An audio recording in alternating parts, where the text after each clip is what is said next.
These long dog days of summer, I mean, we just made it through a heat wave. Mama was parched through this heat wave. I was hitting up Dunkin' every single day, and I will continue to probably for the rest of my days, but especially this summer. Dunkin' is helping everyone stay cool this summer with its lineup of refreshers.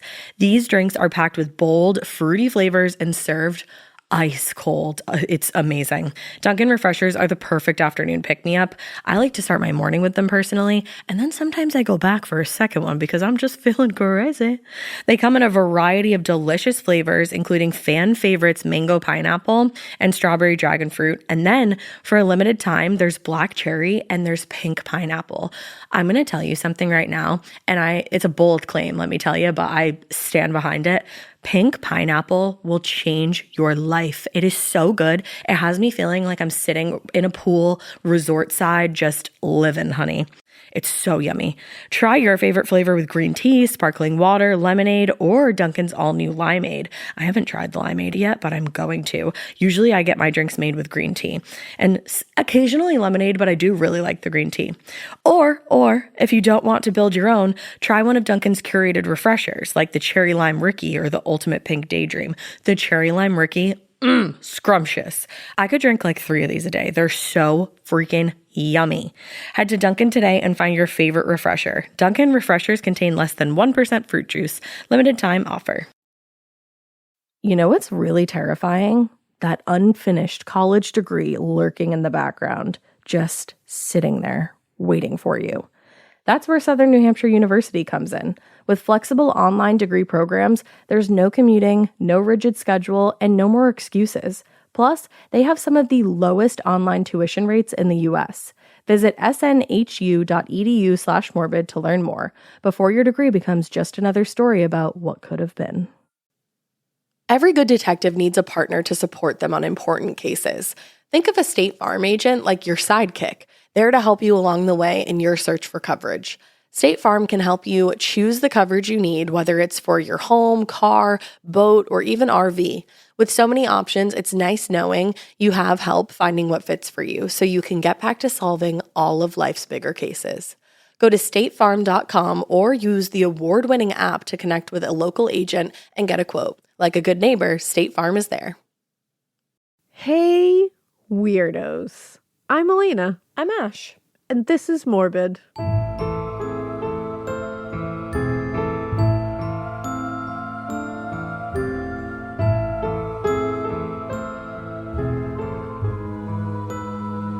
My name's kind of like onomatopoeia.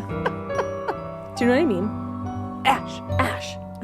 It is a little bit. Can't you hear that? My kids love that word. I know. I was playing hide and go seek with one of them the other day, and we were hiding in a closet, and she just kept going, onomatopoeia, onomatopoeia. And I was like, shut the fuck up. You're going to get us caught. Get us caught. And then the other kids just like stopped seeking us. Yeah, that they do that a lot. Yeah.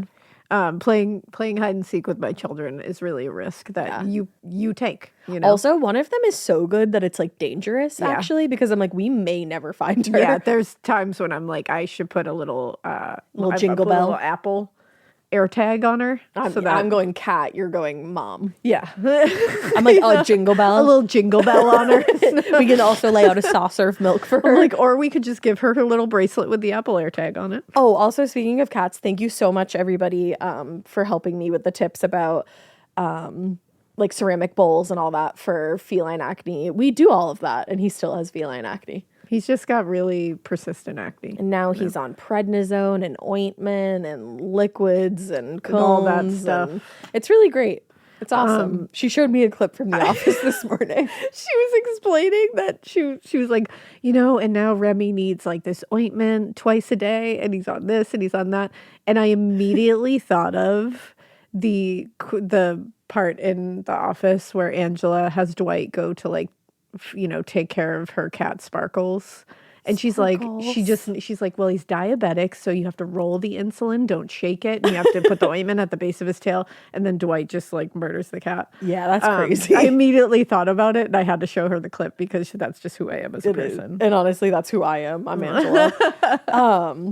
Also, you're going to hear 2 old episodes on Christmas. Like, we're rerunning Elena's favorite episodes the week of Christmas. In one of those episodes, you'll hear me say that I don't like cats. I need to remind all of us that people grow and I don't want to hear it, okay? I just needed to get that out. It's true. It's fine. I'm going to get so many messages like, one time you said you hated cats and now you have 3. Do you hurt them? Yeah, that is precisely what's going to happen. And I don't. It's just that. Do you know how much money I spent for them to shave Remy's chin and give me all kinds of ointments and prednisone? They shaved my cat's chin. She's become that person that sits there and says, let me just show you a couple of pictures of my cats. So she loves those cats. Yeah, I love them so much. That's what I mean. Like, you've become that person since that episode. Yeah, you can message me nice stuff, but don't be like, oh my God. Yeah, just don't get mad at her. You probably will still, but I just wanted to say some people will. But you know what, listener, weirdo listening, it's not you. It's not you. You know it's not you. It's not you. You know. You're not the problem. It's not you. You're not the problem. It's not but there are problems. And it's not you. And you're not them. You listening right now, you're wherever not the you are, you are not the problem. Unless and you know it's one of you. Unless you are the problem. All right. Anyway, I just really wanted to get that all out. What's up with you, Red? Big Red. What is up with Big me? Red, it's almost your fucking birthday. It is almost my birthday. I know what we're doing. And I have no idea what we're doing, which is fun. That's a fun thing. I'm drunk on power. I'm drunk on power. And you know what? And it's the end of the year. I always love the end of the year because I love a fresh slate. Yeah, I agree. And I think there's a lot of cool stuff that's happening next year. Yeah, there is fun stuff happening There's some next really year. good stuff. I mean, January pops off with another Ghost concert. So I am... Oh, when are you going? For this. It's at the end of January. Oh, damn. But yeah. Okay. I'll be there. I love in that. Connecticut. Hell yeah. Connecticut. Cannot wait. Let's go. Very and Debbie's excited going. for that. Deb. Deb is coming to this one, which I'm really excited. Her first Ghost concert. I cannot wait to see photos of that night. I'm gonna die. She's purely please going, take video of Deborah. Deborah is a real one because she's like, well, you love Ghost so much, and I've heard some of their songs and I like them. Yeah. So I want to go because you love it so much, and I want to go where you love things. Deb is a quintessential best friend. She really is. Yes. Like, just She know rides that hard. about Deb. She rides hard. She does. And so that's going to be fun. And then there's a bunch of other really cool stuff. There's so much fun Some stuff. things we really can't say right now, but there's cool stuff. But you'll see. And speaking of awesome stuff, did you see our fucking awesome billboard in Times motherfucking Square? A giant billboard that Sirius was so nice, and they paused the billboard for us. They paused it for 5 minutes so we could take pictures. We never had that experience in the past. Never been offered that. We just had to watch it flick by really quick. And we were Yeah. like, hey, it's so cool that we have one. But where'd it go? Yeah, you can wait another 45 minutes for it This to come one back. we got to experience. We got to literally sit there, like, look at it, stare at it. Take pickies. Really take in the moment. It like, was such a different experience because you got to, like, take in the entirety of it. Yeah. It was incredible. And with Sam and Colby. Yes. So that was fun. No, it was really fun. And that was just really cool of them to do. We Yeah. love being at Sirius. We do. It's been so The best. lovely. And that was just great. So we hope you guys dug that episode. If you haven't listened to it yet, make sure you watch Sam and Colby's video of our investigation and then listen to our episode for the debrief. It's like a really fun little, meal and dessert platter. Yeah. It's like going to watch a movie at the Lux level. Yeah, there you go. Just serving it up, Remember that? I haven't done that in a long time. I haven't either, actually, because I haven't been to, like, the actual movie theater. No, In a I long can't. time? I think the last time I was at the movie theater, I saw Wicked at like the old Wicked. I still haven't seen part 2. Oh, yeah. I'm a little wickeded out. I didn't want to say it because I'm always that person. That's okay. I'll say crazy shit. Like, I think it's an incredible, like, I've love never seen the Wicked. play. I want to see the play. Oh, but so I don't even know what happens in part 2, but I just need a minute. yeah, I think that. Yeah, I think I just needed a minute, but my but kids now love it, so I I think just it brings wanna- me to a little better of a place with it. But Yeah. it really was all encompassing for a while. It just became like, it was the zeitgeist for a while. yeah, like the press tour it was crazy. was a lot, and you thought you could get away with it, but you go scrolling on TikTok, and it's like your entire TikTok feed if you just say the word wicked, which I don't know if you guys know, but we live in Massachusetts, and we use the word wicked all the fucking time. 100 times a day. Wicked pissa. That was wicked bad. That was wicked scary. I'm wicked mad. Yeah, exactly. And every time you say it, your phone is like, oh, wicked? you want to see Wicked videos? And You you're want like, to talk to "No." Ariana? You want to talk to No. Cynthia? Like, I don't. I'm sorry. Not Not right now. Not right now. I'm tired. I'm tired. Okay. And then all I could hear, which is like the most incredible note, but I'm jealous I can't do, is ooh, whoa. That note. How she is.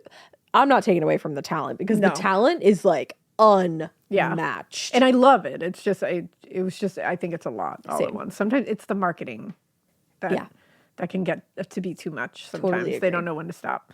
But I'm not going to be able to avoid spoilers for a long time, so I do need to go see the you second do, part. because I want to hear your thoughts. Yeah. Because we've seen, John and I have seen the musical a bunch of times. We both love it. And then we took the girls to see it like a couple of years ago. And they keep almost ruining it for me, and then they're like, "Oh wait, TT hasn't seen it." TT hasn't seen it. They like catch themselves live. I'm like, I'm actually very impressed with your they're ability really to hold good. that back. They hold back spoilers. They do. But yeah, the Cynthia Erivo's note in Defying Gravity, I remember going into this thinking like, I'm a little scared because I'm just like really partial to Idina Menzel hitting that note. Adele and Dazeem. like, can anyone hit it like Adele Dazeem? I don't Cynthia think Erivo so. literally said, "Hold my beer." And she said, I can. Yeah. And I said, respect. She said, "Watch this." Immediately. I just have to. I just saw you being say like- that her no good deed is by far the most amazing thing in the world. Like, See, and we haven't seen it. I don't even know what that means. Well, we're going to know what it is. So no good deed killed it, apparently. let's go. We'll watch it after this. Don't worry about Yeah, it. We'll no, be we're on gonna it. watch it. But Cynthia Erivo's voice is insane. All right, so I think we should get into this story. It's massive trigger warning for this story. Lots of racism just abound here. It's a rough one, but it's an important story to tell because it's also unsolved. Oh, And even though it is from the early 1900s, I think I don't think anything not the is 1900s. Not the year. I know. You just sounded like a youth. No, this is like 1906, so it's actually like That's actually 1900s. the 1900s. Yeah, we're talking about the Atlanta Ripper case. Oh, I've heard of this case, but I don't know all the details. I truly believe, just like the Jack the Ripper case, which we will mention in this a lot because it really kind of came off the back of that. Oh. I think it can be solved. Yeah, I hell really yeah. don't think that any case is like fully out of the realm of being solved. It's just how you approach it. I fully There's agree. always something. There's always one little string to pull. And technology is crazy. Exactly. And in this one in particular, I'm going to be quoting like a lot of investigators who were wildly racist, and I'm going to be quoting a lot of newspapers which were Even more wildly racist. And they use language which I will not be using. Good. Because I am a white person who does not use that language. Great. So I will change that language so that I don't have to say something that is completely inappropriate and something that does not align with my beliefs. So just so you know that. So I'll say like, here, they said something gnarly, but I'm going to say this. Yeah. So you know, just so the context is there, because I don't want to erase the fact that this was wildly racist. Yeah. But I'm just not going to say certain words because icky. But yeah, so yeah, just trigger warning. All of that is in here. It's a rough one. All right. So in 1888, let's go back there for a minute. That's a familiar year. Yep. 1888. Jack the Jacques Ripper. Zilba. Remember that guy? I do. He terrorized the Whitechapel neighborhood of London's East End. He did. We've talked about him a few times. He honestly introduced the idea kind of to the world of a human who kills out of a compulsive need and won't stop until they're either caught or die. The Ripper killings in Whitechapel ended by the close of 1988. It was a pretty quick spree.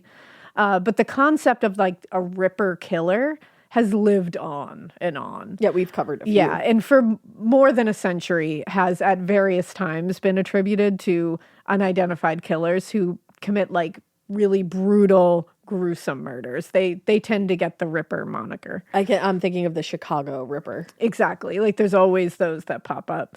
During the second decade of the 20th century, an unidentified serial killer was believed to have operated in Atlanta, Georgia, over here in the U.S., brutally killing at least 20 black women. Now, due to the similarities between the Whitechapel victims and the victims in Atlanta, the Georgia press dubbed their killer the Atlanta Ripper. an anonymous monster whose presence literally held the city's black population in a grip of fear. For a period of roughly 5 years, the Atlanta Ripper killed with regularity on the city streets, slashing, mutilating, and otherwise brutalizing the bodies of the women that they killed. Despite having at least 6 viable suspects, Wow. investigators were never able to conclusively identify who the Atlanta Ripper was. That's and the murders are maddening. unsolved. Yeah. And the city at this point was boiling over with racial tensions and Civil War resentment, even, because that's the time period we're in. Oh, yeah. The Atlanta Ripper became also kind of a convenient scapegoat for domestic violence and racially motivated murders, Yeah. which may have undermined investigators' abilities to solve the crimes at the time. Mm-hmm. There was just so much shit going on. Yeah. And so much racism. Now, in the wake of the American Civil War, the Reconstruction effort across the American South was focused largely on the cities, which had been completely devastated to near completion by the Union Army nearing the war's end. In Georgia, a lot of the state's reconstruction was focusing on rebuilding Atlanta in particular. It was the largest city in the state. It had been kind of the economic and social hub. They wanted to get that back on track. I was so hoping you'd say the word hub. I love hub. It is a hub. It's just I sort of like when things are hubs. I love being a hub. It feels good. Yeah. I like being a hub. I'm not a hub. Well, maybe Yeah. I am a hub for Maybe something. you're I a don't know. hub. I don't really, no, I don't want to be a hub. You're a hub for emotional support. Oh my God, thanks. For me. Yeah, You're my hub This for morning, that. Elena told me I can't die because she wouldn't go on. And I said, that's a lot of pressure. I said, you literally, like, don't take risks. Like, be safe. yeah, exactly. I said, no risks. no risks. So the economic shift from agricultural work to industrial and intellectual labor meant that anyone needing steady employment, which included the large number of now newly freed enslaved people, migrated to cities in search of work. This migration led to major increases in city populations, and in Atlanta alone, the population of black citizens rose from less than 10,000 just after the war to around 35,000 by 1900. Wow. That's actually insane. Significant growth. So this huge increase of black Atlantans was directly related to the educational and economic opportunities that simply couldn't be found elsewhere. But a secondary thing that made this migration happen was the community and social networks that arose from the population increase. By the end of the 19th century, black enclaves like Sweet Auburn and the West End had become like havens for black businesses, academics, and activists that would become very essential to the civil rights movement of the early to mid 20th century. So this all kind of led to further growth and further progress. Despite this progress and stability, though, Atlanta, like a lot of southern regions, would remain mostly segregated for many decades after the Civil War, and resentment was still a regular part of life. Yeah. The tension between black advancement and white resentment for that came to a head in 1906 when an event known as the Atlanta Race Massacre laid bare the disparity between black and white existence in Atlanta. I mean, anything that's labeled a massacre should horrify you. Hoping to capitalize on the growing fears of, what was being touted as black on white crime at the time, a number of Atlanta newspapers, which I've already riling prefaced, people up, published articles in the fall of 1906 that magnified or simply made the fuck up examples of black residents attacking white residents. Oh, good. Just lies. That's nice. On September 22nd, 2 Atlanta newspapers published articles claiming that 4 white women had been sexually assaulted by black men. Now, we've seen this happen before, Yup. causing the racial tensions to simply boil over. This is something I'm sure you're thinking, Emmett Till. Yup. And by the way, later, that was already known to be a complete fucking lie. Yup. Like, that kid was brutalized, tortured, and murdered for no other reason besides him being His skin a color. little black boy. Yup. The so end, fucked like, up. period. So this should already make your senses go up, especially in this time period and in this place. Yeah. So following that publication, white men and boys began assembling in mobs across Atlanta, with estimates ranging between 10,000 to 15,000 of them Jesus patrolling Christ. the streets. That many white men? These angry mobs besieged black neighborhoods, like all these enclaves I just talked about, destroying black-owned businesses, attacking black men at random, pulling them from streetcars, chasing them down the street. By the end of the night on September 22nd, this is horrifying, the end of the night, an estimated 25 to 30 black men had been killed by these mobs, with countless others terrorized or injured. Ugh. Just because of these articles. It's like unthinkable. And the fact that it wasn't even true. Yeah. Makes it a million times Or that's the worse. thing. They had some of these things were. I'm sure they were conflated. I was going to say they were either exaggerated or made up. Exactly. All these articles, they ranged in that. Mm-hmm. Despite the governor having mobilized state troops to quell the chaos, with local police and fire departments supporting their efforts, the violence continued into the next day, finally coming to an end on September 25th, a few days later. It's unknown how many Black Atlantans died during the massacre, but for many among the community, the violence obliterated any hope that they could successfully integrate with or be welcomed by their white neighbors. Yeah. This was clear at this point. This is not happening. And it's you don't fucking want to at that point. How can you ever trust that this would never happen again? Right. And some left the city bound for safer locations at this point around the U.S., and others just retreated into those enclaves that they had already built a community in. Yeah, safe havens. Yeah, so the shocking displays of racism, cruelty, and violence of the 1906 massacre left the majority of Black Atlantans in a constant state of hypervigilance at this point. They were fearful for their safety for their friends, their neighbors, their families. But it also affirmed the feeling that a lot had about what was going on here, that there was two separate Atlantas here. And this literal and figurative segregation would become a pretty critical piece of the Atlanta Ripper murders and the New South as it moved into the 21st century.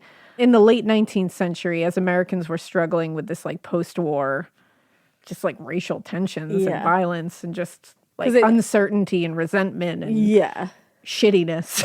Things weren't solved. No, they were not. They weren't seceding. solved. They weren't solid. They weren't feeling good. News of a vicious killer in London was now making its way to the States. Und Jack? We know Jack. The shocking crimes of Jack the Ripper started dominating the American headlines too. And by the early 1900s, Jack the Ripper had become kind of a household name, and the concept was looming pretty large in the minds of a lot of people. Mm-hmm. A lot of readers were fascinated by this mystery or just terrified by the brutality of the whole thing. And it's unlikely that many of them recognized the role that class stratification and racial tensions were going to have in this whole thing. Yeah. But Jack the Ripper's victims were believed to be, like we know, sex workers. That was their occupation.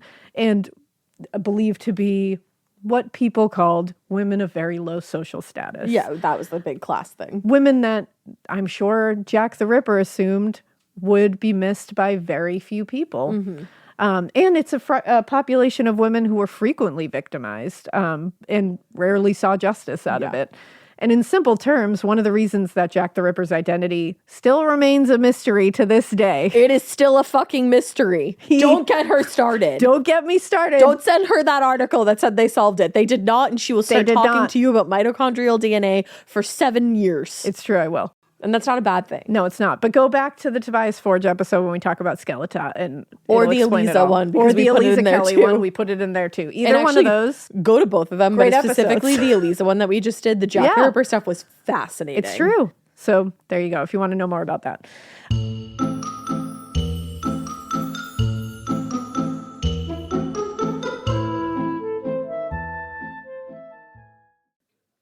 This part of the show is brought to you by Anua, the Korean skincare brand known for scientific, gentle, yet effective formulations. The latest from Anua is the Retinol Collagen Gua Sha Cream, a firming cream with a gua sha-shaped tip built right in. Have you guys heard of gua sha? It's that viral massage tool that moves fluid and tension out of your face. Less puffiness, a snatched jawline, honey, more definition in your face. Retinol firms and reduces fine lines, and collagen keeps your skin plump and structured. This cream has both of those things, arguably the most optimal combo for that snatched, lifted look all in one step. I am obsessed with the gua sha cream. First of all, it feels so cool to the touch when you put that on your face. It's just like, this is lovely. It's like a little spa treatment that you can give yourself. I like to do mine at night after I get out of the shower. I rub the cream on my face with the little gua sha. I'm sculpting that jawline, honey. I got it on the cheekbones. And actually, I had a facial the other day, and the lady doing my facial, the professional, she said, "Do you use a gua sha at home?" And I said, "I do." And I said, "How did you know that?" And she said, "I didn't have those little like bumps in my chin or like different areas like that." So she could tell that I was using the gua sha. And I said, "Oh my God." I just feel like I wake up less puffy in the morning when I do it the night before. But you can do it whenever you want to. I, 10 out of 10, recommend this product. The Anua Gua Sha Cream Value Set is available at anua.com, already discounted. Use code MORBID for an extra 10% off. That's ANUA.com, code MORBID. Getting scared is one thing. Getting a thrill is, well, you want more of those in your life. The Genesis GV70 is built to thrill, baby. A thrilling yet elegant design always makes driving the GV70 an exciting adventure. Its powerful athletic stance screams performance and turns heads. Everybody's looking at you, girl, or boy, or whoever. Command the road and experience a class-leading standard 300 horsepower. Oh my God. Plus, discover the different dynamic drive modes for all different terrains. Choose between the different terrain modes for whatever road conditions you may encounter. The Genesis GV70's award-winning technology and performance lets you drive with comfort and drive with confidence all at the same time. It's an exciting SUV with intuitive tech that can make your ride smooth even when the road isn't. And its blind spot cameras allow you to see what's next to you. It's like having eyes on the side of your head. That's pretty iconic. Its performance, by the way, is measured not only in power, but in how it makes you feel confident, sexy. The Genesis GV70. Learn more at genesis.com and feel the GV70. Every good detective needs a partner to support them on important cases. Think of a State Farm agent like your sidekick, there to help you along the way in your search for coverage. State Farm can help you choose the coverage you need, whether it's for your home, car, boat, or even RV. With so many options, it's nice knowing you have help finding what fits for you so you can get back to solving all of life's bigger cases. Go to statefarm.com or use the award-winning app to connect with a local agent and get a quote. Like a good neighbor, State Farm is there.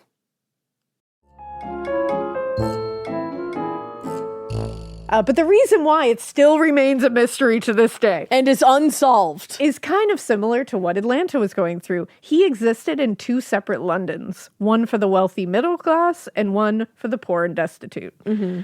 The fact that his victims were from a lower social class, that was not an accident. Right. It's not like he just wandered in there and was like, well, I'll just do this. Yeah. They were likely chosen because, among other things, it was unlikely that London police would work very hard to solve the murders. Right, because they consider that a quote-unquote high-risk job. Yeah, and they are less dead. than.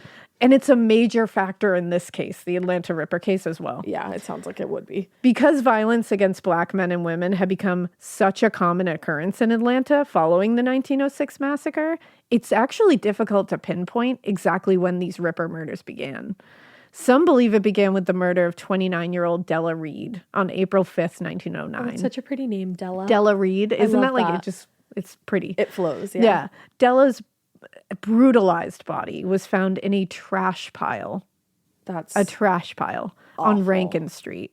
She died from what is only known and like recorded as a pulmonary hemorrhage. okay. So they don't know exactly what occurred that led up to this, but she was in a trash pile, like she was clearly killed. You also have to wonder how much effort was put into finding out her actual cause of death.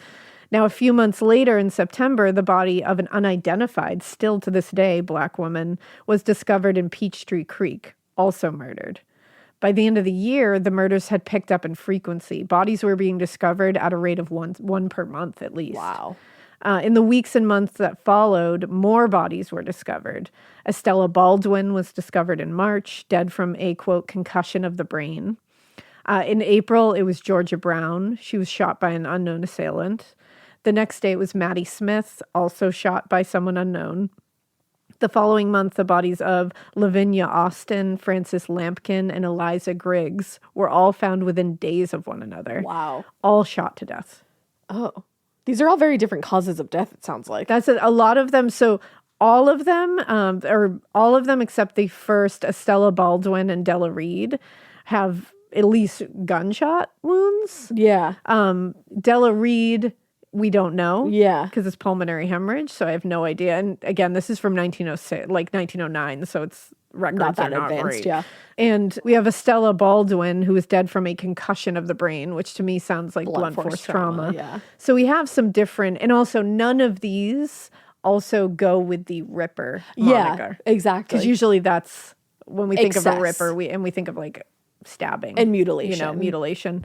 So again, like you just pointed out, the differences in the manner of deaths here, it's pretty unlikely that all these were done by the same person, but they're attributed a lot of times to this. Interesting. But with the 1906 massacre so fresh in everyone's memories, the frequency and brutality with which Black women were killed in the streets of Atlanta only contributed to the apprehension and terror felt throughout the entire community. Yeah. Also, the legend of Jack the Ripper was just continuing to permeate the United States media. And the similarities in, you know, like gender and manner of death and like the victim profiles were what led a lot of people to think this is a Ripper killer. Okay.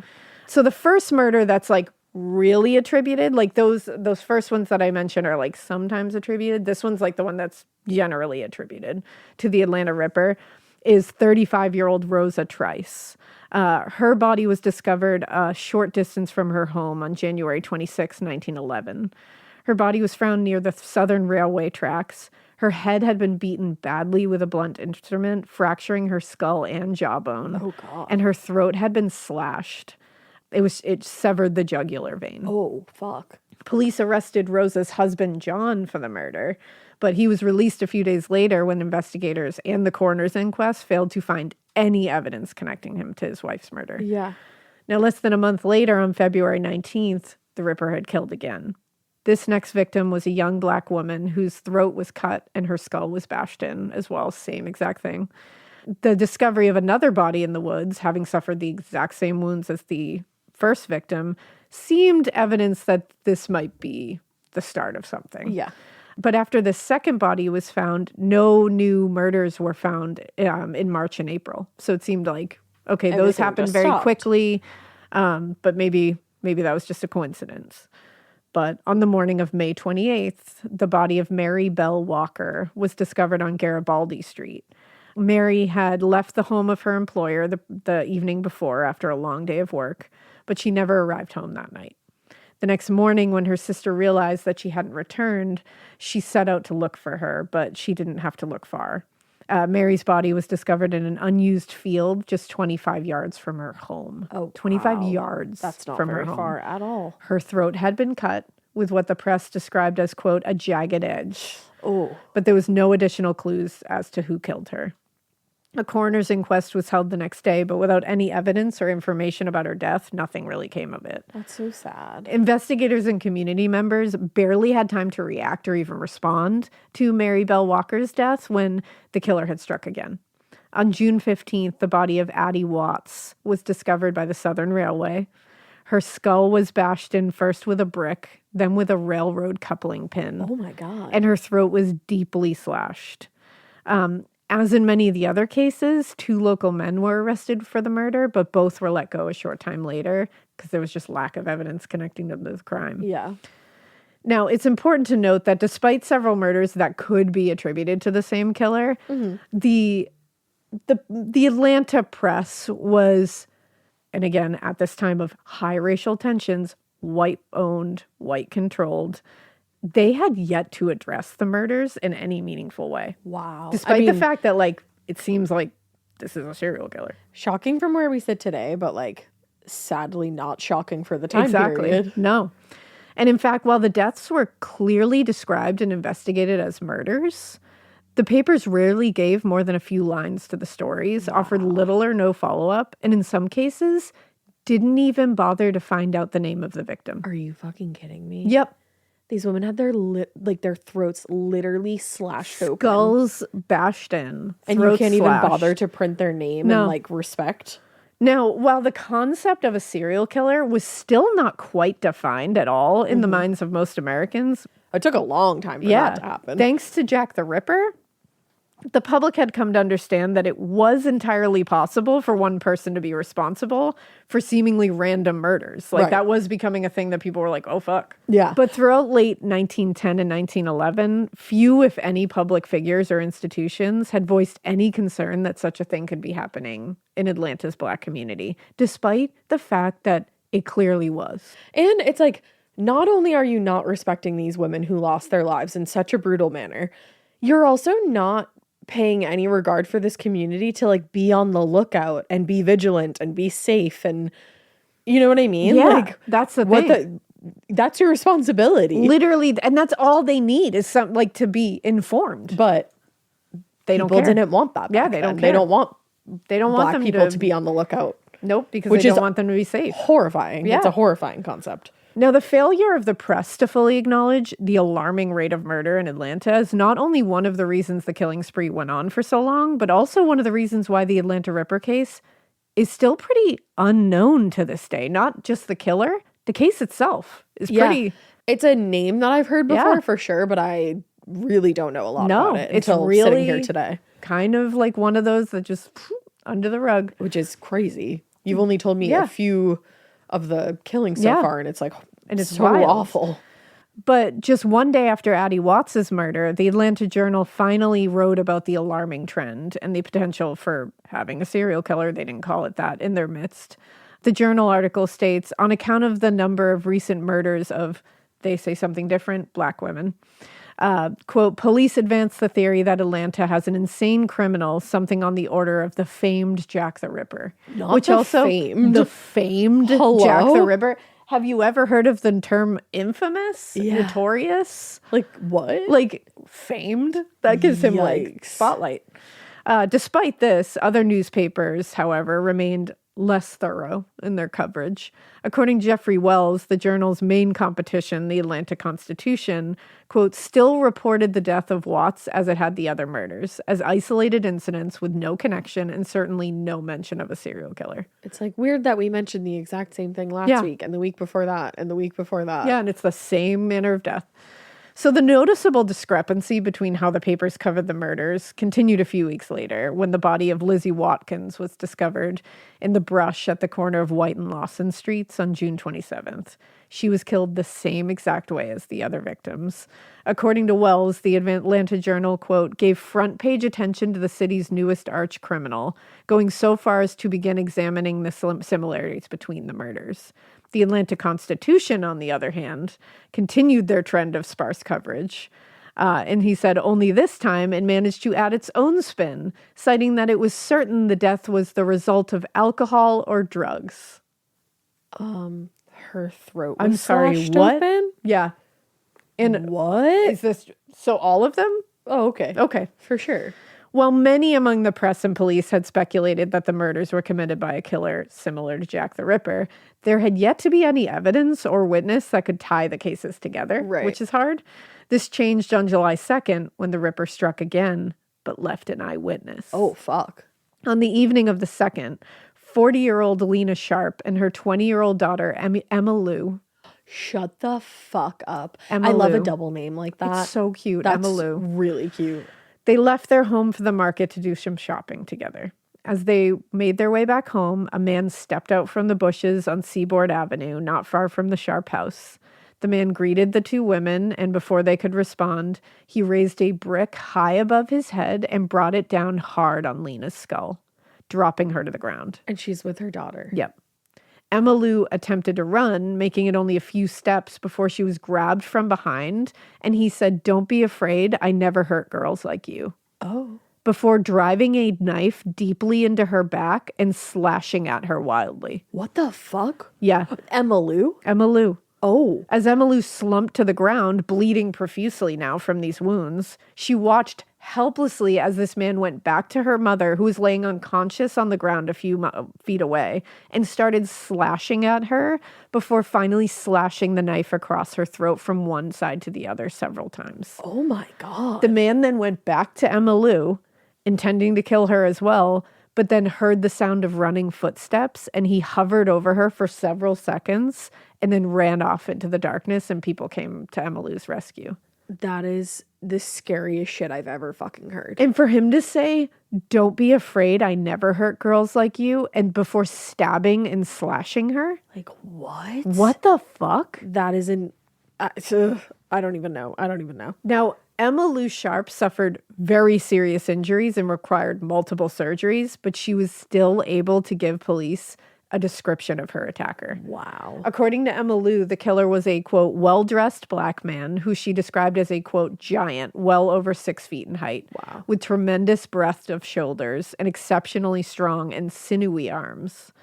That's like fibrous tissue that connects like bone to bone or muscle to bone. It's like fibers. Okay. So I think like, I don't know if she means Gangly? like gangly or like, yeah.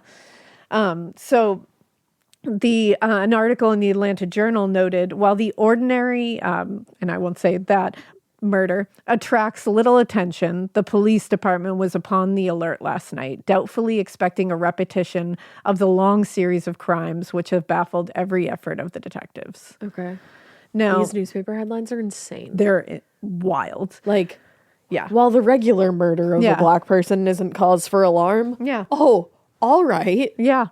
Now, Lena Sharp's murder and Emmylou's description of the killer finally only gave Atlanta investigators something to work with in their investigation, with one detective declaring it's the work of the same man, and there seems to be little doubt that the fellow has tried a double crime on a single night, which also is a little Jack the Rippery. It is, the yeah. double event, except with Jack the Ripper, It wasn't really I planned. won't go into it. I don't think it was planned. I think it was he fucked up and then he had to satisfy. Yeah. He's a completionist. So he I had to think do it. that's a widely held belief for I sure. think so too. But while the latest attacks seemed to confirm the suspicions of many that it was the same man, it also elevated the story in the eyes of the press. Right. The Atlanta Journal expanded their coverage, and even their rivals, the Atlanta Constitution, who seemed to suck at all this, could no longer ignore the story, but that wasn't all. News of the killer had also begun to spread to other states. A few days later, papers from as far away as New York were reporting on, quote, Atlanta's Jack the Ripper, noting the inability of local investigators to stop the murders and the toll it was taking on the city's black community. The New York Times reported, tonight there are a few black women on the street, and black cooks and housemaids are refusing to work after dark in cases where they have any distance to go to their homes afterwards. So while the national press coverage had an undeniably racist tone, Yup. it cemented two important things in the public's eye. First, that there was a, quote, madman as methodical and cunning as Jack the Ripper operating in Atlanta's black community. And second, that investigators seemed either uninterested or completely incapable of doing literally anything to stop it. Yeah. And in truth, the murders were hardly ingenious or cunning. Like, they're not like Jack the Ripper is not ingenious or cunning. He's pretty cunning, though. He's cunning, like, yeah. and pretty quick and pretty, like, does it under the cover of darkness and all that. Right. This really wasn't that. Yeah. Atlanta's white police force didn't prioritize solving violent crimes when they were committed against non-white people. That's just the way it is. Fortunately, the expanded press coverage did put some pressure on investigators, though, to the extent that a serious effort was mounted to identify and catch the killer before he could kill again. Okay. Not because they felt like it was like morally something that they should do, but because they felt pressure from now the national press Right. kind of roasting them for it. Unfortunately, he would take several more lives before this killing spree came to an end. Within a few days, investigators had developed a basic profile for the man they believed to be the killer, but were careful not to attribute all the women killed in Atlanta that year to the Ripper. Coroner Paul Donahue told reporters, while a number of black women have been killed in the city, the work of the Ripper seems unmistakable. According to Paul, a peculiarity It's so hard to say. Concerning the crimes is that all of his victims have met their deaths on a Saturday night, Interesting. which is a clue. That's a Absolutely. big clue. Leading police to believe it was only a matter of days before the killer struck again. Okay. That should also give you a little bit of a clue, like, he's working during the week. Yup. He works on these days. Like, maybe He's he doesn't, possibly he's doing something on Sundays. he can't do these things. Investigators' theory that the killer only took victims on Saturday held true, at least for the short term. On Saturday, July 8th, Mary Yeldell left the home of her employer, W.M. Selker, around 8:30 p.m. and headed home after a very long day of work. Mary had only went about a block or so when she heard a whistle as she passed by a dark alley. Oh. And stopping to see who was trying to get her attention, she watched as a, quote, large, well-built black man, which is exactly the description from the last one, emerged from the darkness and walked towards her. Mary screamed and ran back to her employer's home, where she told her employer what happened. Selker grabbed his revolver and ran to the spot where Mary had seen the man and was just surprised to find that the man was still standing in the alley. Oh. So he raised his pistol and demanded that this guy raise his hands. But instead, the man quickly turned and, quote, ran like a flash down the alley and into the vacant lot, where Selker lost sight of him. That's so freaky. He was just standing there waiting. And ran like a flash. Yeah. When he returned to his house, Selker phoned the police, and both he and Mary gave descriptions of her would-be assailant, who investigators believe was the same man responsible for the other deaths. Yeah. It's also, like, of note, like, these women, a lot of them are just coming home from, like, a long fucking day of work. Yeah, they're exhausted. And they're running into this fucker. Yeah. Like, that sucks. It does. It's awful. If the killer had been following some compulsion to kill on Saturdays, or if there was a reason he killed on Saturdays, he ignored that in the case of the next victim. I also wonder if he that started to was realize. Possibly released somehow, Yeah, or leaked published. that he only killed on Saturdays, and he said, well, I have to switch that up. On the morning of Tuesday, July 11th, Will Broglin was on his way to work as a laborer when he came upon what appeared to be signs of a considerable scuffle having taken place sometime earlier. There were deep drag marks in the soft dirt, so he followed the marks and eventually discovered the body of Sadie Hawley. Like the others, Sadie's skull had been crushed with a large rock, and her throat was sliced from one side to the other. Unlike the others, though, it looked like the killer had taken Sadie's shoes. What? Which is like a strange little side quest. Had he or like had somebody else? Perhaps. You know what I mean? Since Yeah, her I mean, body was Yeah. out there, maybe somebody needed shoes. Maybe. Or was being weird. Or Perhaps. maybe he took them. Maybe he took them, though. Now, the discovery of yet another body so soon after the attempted attack on Mary Yeldell set off alarms, not only within Atlanta's black community, but within the other populations as well. Having already begun covering the story, now finally, like, in earnest, the press started tracing the murders back and discovered that the Ripper killings likely began far earlier than anyone had previously thought. Oh. At least as far back as Rosa Trice's murder in January. Because remember, before they weren't even considering those. Also, the realization prompted a new round of outrage from Atlantans, all wanting to know why the murders hadn't been connected until now and demanding to know what the police were going to fucking do about it.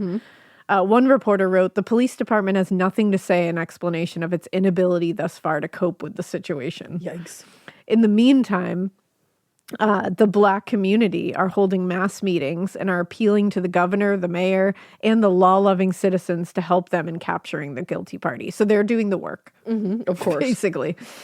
Now, given the newly applied pressure and all the growing outrage that was happening, it's likely no coincidence that just one day after Sadie Hawley's murder, police arrested 27-year-old Henry Huff. Just the day out after. of nowhere. They're like, oh my God, found him. Yeah, and held Easy. him as a, quote, suspicious character in the okay. death of Hawley. I'm like, I think you guys are suspicious. I think so, too. Now, according to investigators, there was, quote, strong circumstantial evidence against Huff, including the fact that he was known to have a romantic relationship with Sadie, had been seen with her on the night of her murder, was seen late that evening wearing bloody clothes, and had a wound on his head, which Okay, he claimed to have that's- received in a pool room fight. That is All pretty circumstantial circumstantial. evidence.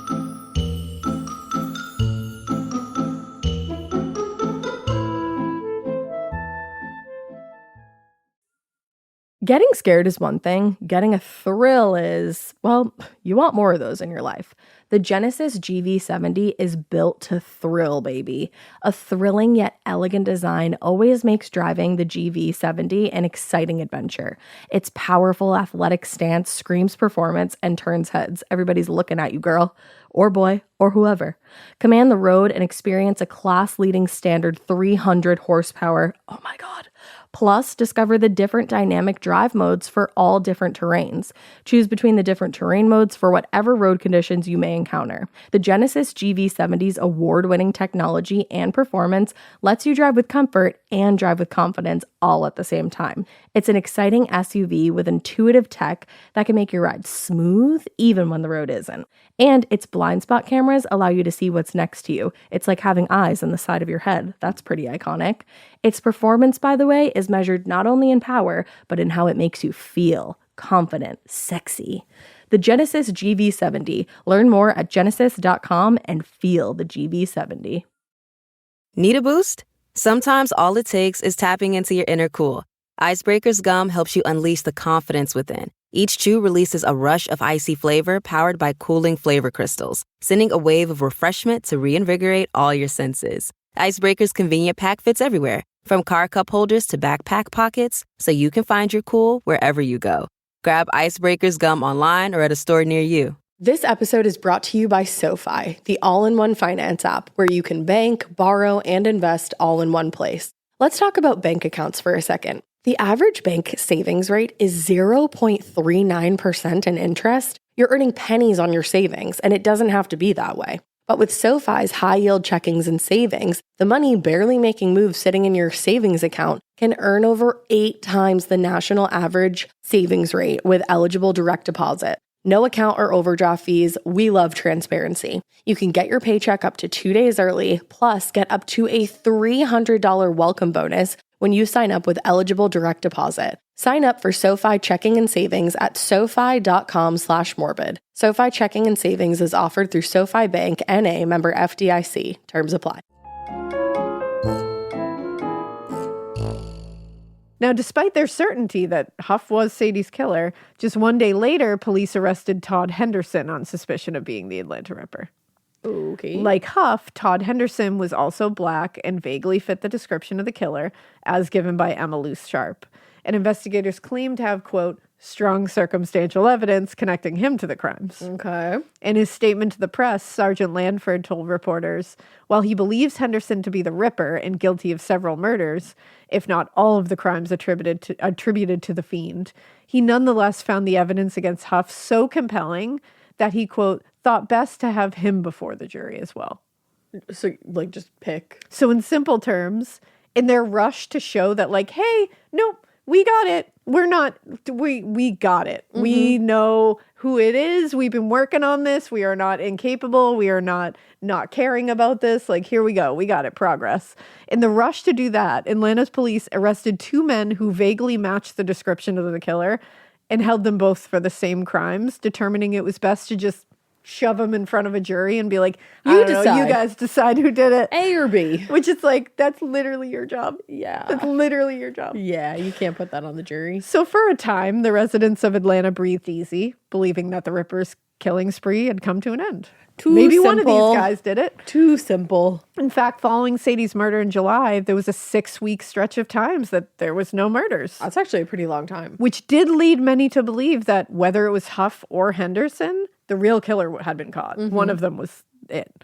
Huff was indicted by a grand jury in early August for the murder of Sadie Hawley, with investigators announcing, quote, at least one of the Ripper crimes is no longer a mystery, for the evidence against Henry Huff is so conclusive that there is no doubt that he will be convicted of the murder of Sadie Hawley. That's a bit of a stretch. I'm like, I think we have circumstantial evidence, but... And unfortunately, the jury didn't agree with that the evidence against Huff was all that compelling. I'm actually surprised. And he was eventually acquitted for good. Sadie's murder. But I'm actually truly shocked by that. Now, ultimately, Henry Huff would be one of several black men arrested on, quote, strong circumstantial evidence that they were the Atlanta Ripper. That was apparently not so strong. Yeah. Others included Todd Henderson, John Daniel, and Bud Wise, all of whom bore a slight resemblance to the man who attacked Emma, but otherwise had no connection to the murders, and despite investigators' strong belief in their guilt, would eventually be acquitted or simply released. Wow. As in the case of Henry Huff, the timing of the arrests and indictments of the other suspects comes after the public outcry over law enforcement's complete inability to catch the killer. Makes sense. It's possible that one or more of these arrests could have satiated the public demand for action had the killings not continued while Huff and the other suspects were in custody. That does present a problem. That presents a problem. On the morning of August 31st, nearly 7 weeks since the last Ripper victim was discovered, the body of 20-year-old Mary Ann Duncan was discovered by the railroad tracks just outside of Atlanta in a community known as Blandtown. Like Sadie Hawley, Duncan's shoes had been removed. Oh, okay. And were nowhere to be found. Her throat had been slit from one side to the other. And a month later, Ellen Maddox, a cook for a family in Inman Park, was walking home from work when she was struck from behind with a blunt object. She lived. Okay. The next day, the papers reported on the assault, saying, quote, she was attacked from behind, her head almost crushed, and her face beat out of all resemblance to a human being. Oh, wow. And she lived? She was rushed to the hospital, and despite the severity of her injuries, which were described right there, she was able to give a statement to police, but she never saw her assailant. Okay. Maddox, it turned out, was lucky. Before the end of the year, the bodies of Ava Florence, Minnie Wise, and Mary Putnam would also be discovered in locations across Atlanta, all under the same circumstances. Head beaten, throat slashed, all of it. So it sounds like he comes up from behind to throw you off. He takes them by surprise. Then goes. By late 1911, public outcry over the continued failure of law enforcement to catch or even identify the actual killer, as opposed to very convenient scapegoats that they were trying to shoehorn in here, had reached a fever pitch. As the public continued to put pressure on the city government, letters from concerned citizens began arriving at City Hall with offers to help catch the Ripper. How sad is it that they couldn't even have faith in their police force and they were like, Yeah. hey, do you want me to take a crack at it? Literally, the implication is that, well, investigators don't have the ability to, so why don't I help? Since you guys can't, step aside. In response, Mayor Cortlandt Wynne published an editorial in the city paper to say, among other things, Atlanta is known throughout the country as one of the most law-abiding cities of its size in the United States, and its police and detective departments are second to none. According to Wells, leaders, and this is why, according to Wells, leaders in the Black community used this time to renew their calls for help and for the hiring of Black detectives to assist in bringing the murderers. Because maybe Black detectives would care. Yeah. For their part, investigators deflected responsibility and directed their anger at the Black community. For wanting it to be solved. They made strange and even racist comments to reporters suggesting Black residents were somehow responsible for catching the killer. Are you fucking kidding me? One unnamed detective told reporters in late November 1911, we won't get to the bottom of this thing until we get some help from he said something else, but I'll say Black community. Oh, honey. Yeah. Name them. He said these murders are being committed among the lower class of, he said something else, I'll say Black people. The detective insisted, quote, ignorant, brutal beasts that know nothing else. Their acquaintances are afraid to talk, but if there were a little money slipped to them, we could find out invaluable clues, and I wager we would land the murders. This isn't something I say often, but I really hope that guy choked and died. I also hope he choked. Cool. Choke, bitch. Yeah. That not only is that the most racist thing ever, but also he's literally saying, the only reason the literal detectives whose job description and paycheck is because we're supposed to be solving these, we can't solve this because the citizens who are being terrorized are not solving it for us. That's literally what he's saying. Job, babe. He's saying the community that is being terrorized isn't solving it. Yeah.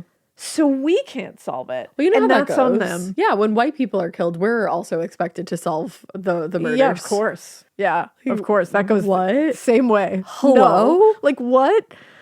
Now, overt. What a douchebag. Overt and wildly explicit and egregious racism aside, there's something uniquely reprehensible about blaming victims for the violence perpetrated against them and implying they are also to blame for allowing the killings to continue. Yeah. Like, you guys should have stopped this. Like this. We're busy. The levels of depravity Yeah.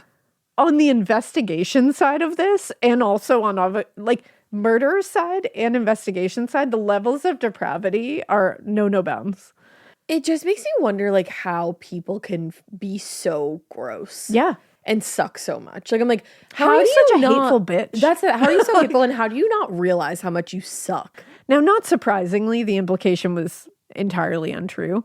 In fact, even before the press or law enforcement had identified the murders as likely being the work of the same killer, Atlanta's Black community had activated already and were working together to warn of the dangers posed sure. to women on the streets. I'm sure. Following Mayor Wynn's editorial defending the police, leaders in the Black community intensified their efforts to protect themselves and their families and community, advocating for better protections, raising money that could be offered as a reward for information leading to an arrest. Like actually doing the physical work. How sad that they had to do that because nobody else would. They probably would have done it anyways because But they care literally about their had community.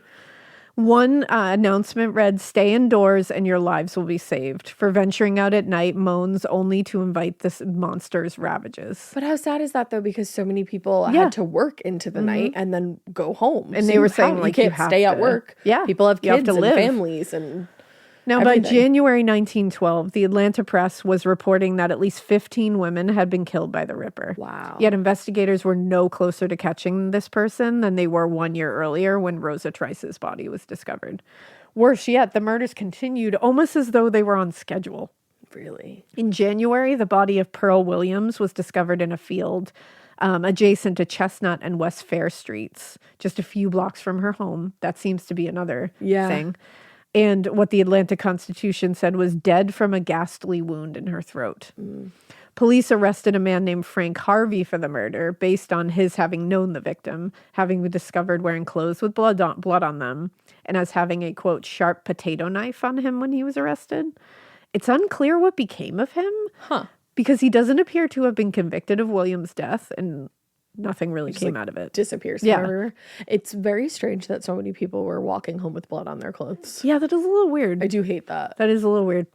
On February 17th, the body of 17-year-old Alice Owens was discovered in a gully not far from the city limits. Her throat was cut. Her body was mutilated. Alice's husband, Charlie, was quickly arrested for the murder, and despite insisting he was innocent, he was convicted of his wife's murder and sentenced to a life term in a chain gang. Whoa. Now, it's here that the story of the Atlanta Ripper becomes more like nebulous. Okay. This is when it gets like a little like, it has like a mythical quality to it at this point. Oh. Because in early April, the body of 18-year-old Mary Cates was discovered in a field just beyond the city limits as well. The Atlanta Journal said, murdered and mutilated after a hard struggle. Mary's throat had been cut. Her clothes were ripped to shreds from the killer. And the killer had, quote, mutilated her body about the breast and below the waist, which is very Jack the Ripper. Yep. In their description of the murder, the press added yet another detail to the increasingly, again, mythical description of the killer, noting that, quote, the mutilation of the girl's body was evidently done with a surgical instrument, and the slayer had some anatomical knowledge, as one of the organs was deftly removed. Interesting. Yeah. Now, in the months that followed, other bodies of young Black women were discovered, some bearing similarity to the earlier Ripper victims, while others were a little less obvious to match up with the Ripper's preferred victim profile. That last murder feels so disconnected from It's the other literally ones. Jack the Ripper. Yeah. Like, Whereas that's- the other ones, like there's blunt force trauma, there's jagged Usually like, it's jagged, trauma to the head, throat cut, Right. and maybe like stabs and slashes. Right, but, right.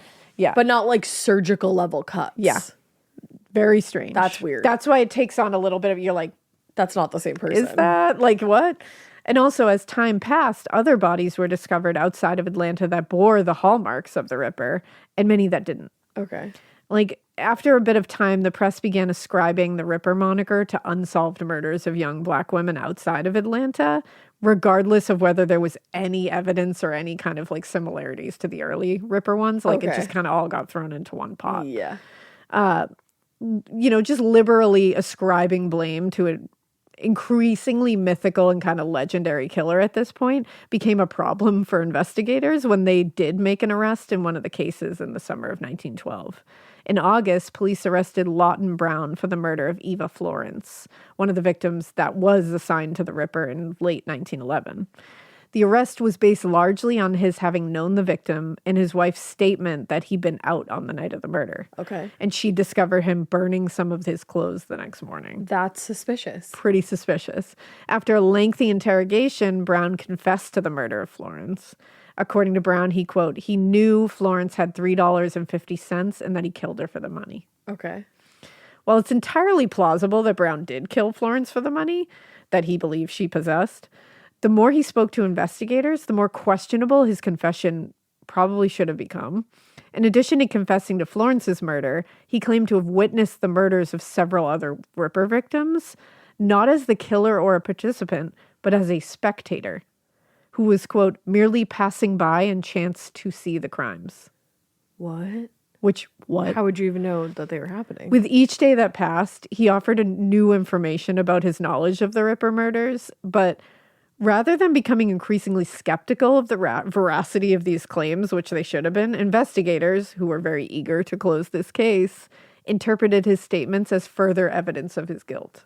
Okay. In fact, despite a city physician declaring Brown, quote, undoubtedly insane, Sounded like it. detectives quickly set about building their case against him and enthusiastically declared they had, quote, gathered evidence which indicates strongly that Brown is the Jack the Ripper for whom the entire police department has been searching for an entire year. I don't know. And remember, he's saying that most of these he just happened upon while they were happening. Right. Like, what are the odds of that? Like, come on. Pretty low. The majority of the case against Lawton Brown was based on a statement given to police by two women who both claimed to be his wife. He's a philanderer. One of them said, quote, that the whole time she had lived with him, she believed that he was the murderer, and it was a great relief to her that he was caught and was behind bars. Oh, wow. I mean, that must have been Interesting. absolutely fucking terrifying. Yeah. Brown offered nothing in response to the claims or how he was related to these two women at all, which investigators took as evidence of fact rather than evidence of mental illness. Yeah. His trial began in October with investigators enthusiastically claiming they had caught the Ripper and they were certain he was going to be convicted. But just as in the cases of Huff, Henderson, and the others who were accused of being the Ripper, the jury saw Brown for what he was, a mentally ill man whose claims and confessions were clearly unreliable. Right. Also, the defense offered at least one witness who, quote, testified that Brown had been forced into a partial confession by police and that he was prone to hallucinations and would confess to almost anything out of pressure. Oh, wow. That's so sad. Yeah. After a lengthy trial, the jury deliberated a pretty short amount of time and acquitted Lawton Brown of the murder charges. Wow. I did not see that going that way. And the murders continued into the following year and would go on for nearly a decade. A decade? Before they slowly petered out by the 1920s. The problem was that the press and, to a lesser extent, the police labeled like whatever they were labeling as a Ripper murder, it had become so vague and specific, I don't know why I couldn't say that by the mid-teens, it was impossible to know whether the murders were committed by the same man who terrorized Atlanta between 1911 and 1913, or whether maybe it was a few different people and these were not all connected, like which ones were part of, like Jack the Ripper has the canonical, the series of murders, and that we can kind of rely on as being like for sure. And there's so much evidence linking all of those there's a murders lot to of each other. evidence linking. And some people even question a couple of those, you know what I mean? Like it happens. But this one they had like a very loose, confusing set of canonical ones that they could attribute to him. Yeah. According to Wells, quote, there were some events that were attributed to what would become the Atlanta Ripper that ended up not being the work of the Atlanta Ripper and ended up being the work of disgruntled husbands and boyfriends. Oh. Which, damn. Woof. In most cases, there was little to no evidence left behind in the more than 24 cases eventually ascribed to the Atlanta Ripper. In fact, the handful of suspects arrested and brought to trial for the crimes all were acquitted by white juries, which was wild, for lack of evidence. That actually is wild, because I didn't even think of the fact that it was not necessarily a jury of their peers. It was white juries, lack of evidence, which is a remarkable occurrence given the racial tensions and just like what was going on in Atlanta at the time. Because it tells you how little there was. Well, and it's like, how many other stories have we heard where Yeah. it's a jury of white people who are just like, yeah, they did it. Yeah, bye. they did it. Sure. Why Even not? there's barely any evidence, but yeah. Yeah. So like, this why is not? really, like you said, So remarkable. it's very interesting. And to this day, we don't know who committed those murders How sad is that? and which ones are even the work of the same person. Well, and honestly, it's a result from zero effort being put into any of these cases. Just hearing that one detective, that summed it all up. how he talked about this, you're just like, got it. And feeling confident to talk to a reporter like that Yeah. really does show that Yeah. the force's attitude at the time had to have been pretty similar. Rancid. And rancid, yeah. Like, That's really sad because that could absolutely be a solved case. that There was absolutely eyewitnesses. could've. That's the thing. There was eyewitnesses. They definitely could have solved this. Yeah. And it seems to me like it is a serial killer situation because as we know, serial killers, there are like certain tenets that seem to be ring true with them where like they usually don't kill outside of their race. Right. It happens. That has absolutely it's happened. rare. But it's rare. And this seems like this is a serial killer because Right. it's like the same kind of victim profile that's happening here, like Yeah. It's interesting all of a Black sudden. women. Black women and then like the throat and the the throat being slashed, the catching head. off It guard. seems like there's the same kind of modus operandi that's happening here. But then it is so strange that whoever this was like started taking the shoes. I know that's That the was other just thing. two of the women that we talked about, if I Yeah, remember two right. that I could see. Interesting. Yeah, I don't know what that's about. I think every murder that we talked about today is not necessarily No, I think there's definitely a Cool. few that we Yeah, talked about connected. that are totally outside of like the Atlanta outliers. Ripper. Yeah. Yeah, Wow. That's really, really awful that because of people's lack of humanity, this case isn't solved. yeah, and But I think it could be. You never know. Just saying. You never know. Maybe somebody will revisit it someday and find a little connection. Yeah. that- like you said, that little thread you start to pull. That you just start starts to pull. unravel. Exactly. Wow. What a sad case. I know. Random fun Oh, fact. random generator. fun fact. Hold on. We need one for this one for sure. Let's find a random fun leave fact. I you hope on you a don't high know note. this one. I know. You knew the last one. What was it? Denora? Dan? Durian. Durian fruit. Okay, That's but it. hold on. That's not the fact for today. Random fun fact generator. Let's go. Oh, this is fun. The word Lego is formed from the Danish word leg godt, which means play well in English. In Latin, it means putting together. Oh, I like always that. wondered if Lego was like, because it's all capital, so I Yeah. wondered if it stood for something. Yeah, you're right. But it's just from a Danish word. I love that. Fun. I think Lego is like a. I think they use it very specifically. People who are very into Legos, because we Really? watched Lego Master with the girls. 'Cause Wait, they what do love you Legos. mean? They use it like They use it almost like a verb. Like I'm Legoing. Yeah, like I think there's a specific like terminology that they use. Huh. I think I might be wrong. You guys can tell me if you're Lego lovers. Yeah, Because I remember I like noticed it and I was like, oh, that's interesting. that is interesting. All right. So that's a good one. Well, I like that, That's what I got for you today. So we hope you keep listening. and we hope you Keep it weird, but not so weird that you don't Lego some Legos and not be a racist. Lego. Bye. Woo.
Hey, I just Venmo'd you for rent. Nice. Now I can instantly spend it whether I'm checking out online with Venmo or using a Venmo debit card. Say more. More exactly. Because the more you do with Venmo, the more you get. Like earning up to 5% cash back with Venmo Stash on a bundle of brands. So, order more pizza. The math demands it. Get the Venmo debit card. Venmo Stash bundle terms and exclusions apply. See terms at venmo.me/stash terms. Venmo checkout not available at all merchants. Venmo MasterCard is issued by the Bancorp Bank N.A. Hi, I'm Angie Hicks, co-founder of Angie. One thing I've learned is that you buy a house, but you make it a home. For decades, Angie's helped millions of homeowners hire skilled pros for the projects that matter. Angie, the one you trust to find the ones you trust. Find a pro for your project at Angie.com.